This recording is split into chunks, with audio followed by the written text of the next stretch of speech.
ತುಳು ಭಾಷೆಯನ್ನು ರಾಜ್ಯದ ಎರಡನೇ ಅಧಿಕೃತ ಭಾಷೆಯಾಗಿ ಘೋಷಿಸುವ ವಿಚಾರದಲ್ಲಿ ಅಧ್ಯಯನ ನಡೆಸಲು 5 ಮಂದಿಯನ್ನು ಒಳಗೊಂಡ ಸಮಿತಿಯ ರಚಿಸಲಾಗಿದೆ. ಎರಡನೇ ಭಾಷೆಯಾಗಿ ಘೋಷಿಸಲು ಅನುಸರಿಸಲಾಗುವ ಮಾನದಂಡಗಳ ಬಗ್ಗೆ ಅಧ್ಯಯನ ನಡೆಸಲು ಈ ಸಮಿತಿಯು ಆಂಧ್ರಪ್ರದೇಶಕ್ಕೆ ತೆರಳಲಿದೆ. ತುಳು ಭಾಷೆಯನ್ನು ಕರ್ನಾಟಕ ರಾಜ್ಯದ ಎರಡನೇ ಅಧಿಕೃತ ಭಾಷೆಯಾಗಿ ಘೋಷಿಸಬೇಕೆಂಬ ಬೇಡಿಕೆಯೂ ಇದೆ. ಈ ಬಗ್ಗೆ ಅನುಸರಿಸಲಾಗುವ ಮಾನದಂಡಗಳ ಬಗ್ಗೆ ಅಧ್ಯಯನ ನಡೆಸಲು ಕನ್ನಡ ಮತ್ತು ಸಂಸ್ಕೃತಿ ಇಲಾಖೆಯು ಆದೇಶ ಹೊರಡಿಸಿದೆ.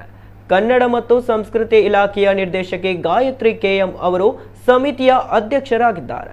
ಕಾನೂನು ಇಲಾಖೆ ಉಪಕಾರ್ಯದರ್ಶಿ ವನಿತಾ, ಸಿಬ್ಬಂದಿ ಮತ್ತು ಆಡಳಿತ ಸುಧಾರಣೆ ಇಲಾಖೆಯ ಉಪಕಾರ್ಯದರ್ಶಿ ಮೂರ್ತಿ ಕೆಎನ್, ಕರ್ನಾಟಕ ತುಳು ಸಾಹಿತ್ಯ ಅಕಾಡೆಮಿಯ ಅಧ್ಯಕ್ಷ ತಾರನಾಥ್ ಗಟ್ಟಿ ಕಾಪಿಕಾಡ್ ಮತ್ತು ಕರ್ನಾಟಕ ಯಕ್ಷಗಾನ ಅಕಾಡೆಮಿ ಸದಸ್ಯ ಸುಧಾಕರ್ ಶೆಟ್ಟಿ ಅವರು ಸಮಿತಿಯ ಸದಸ್ಯರಾಗಿದ್ದಾರೆ.